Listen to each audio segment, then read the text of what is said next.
From the model view, we can confirm that various columns exist. Then, return to the workspace where the model resides and click on Write DAX Queries.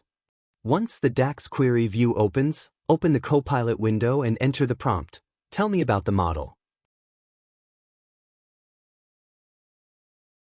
As you can see, in this example, Copilot provides a detailed overview of the semantic model, including table names, column names, the meaning of each column, relationship information, and even a list of sample queries. Now, we're moving into more focused use of DAX Copilot. We start by entering a prompt. Create as many useful analytical measures as possible using Japanese names. Avoid unnecessary ones like averages, maximums, or minimums, since they require careful attention to data granularity. These are called base measures. They serve as the core for basic analysis and provide a strong starting point for deeper insights. The measures were successfully generated. Reviewing from the top, we first delete unnecessary DAX queries.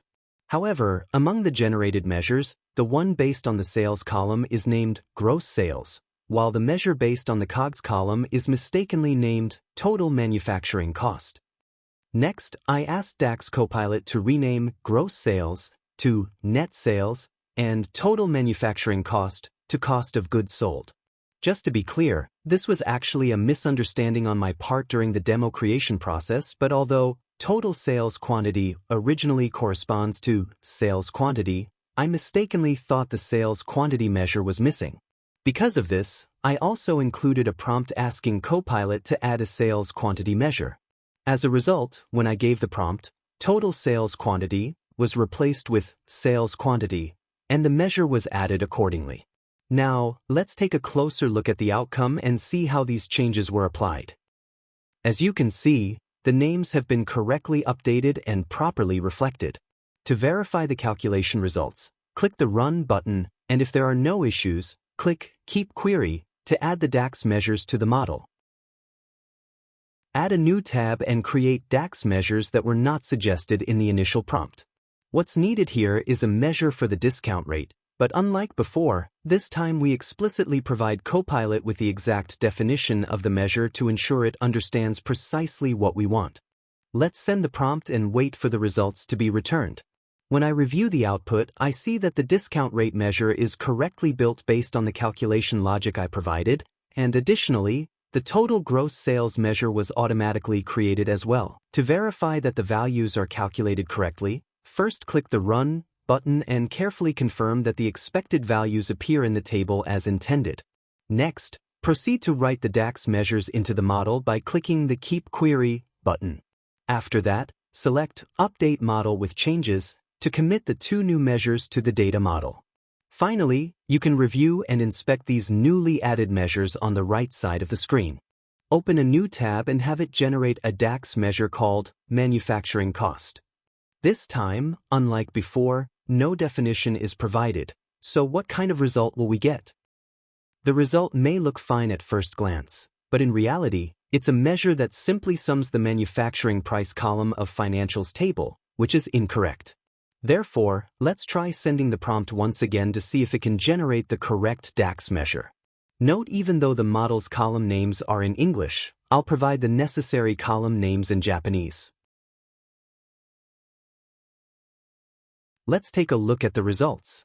This time, the formula correctly uses the SUMX function with appropriate columns, so let's verify the output. Seeing no issues, we'll proceed to write this measure into the semantic model.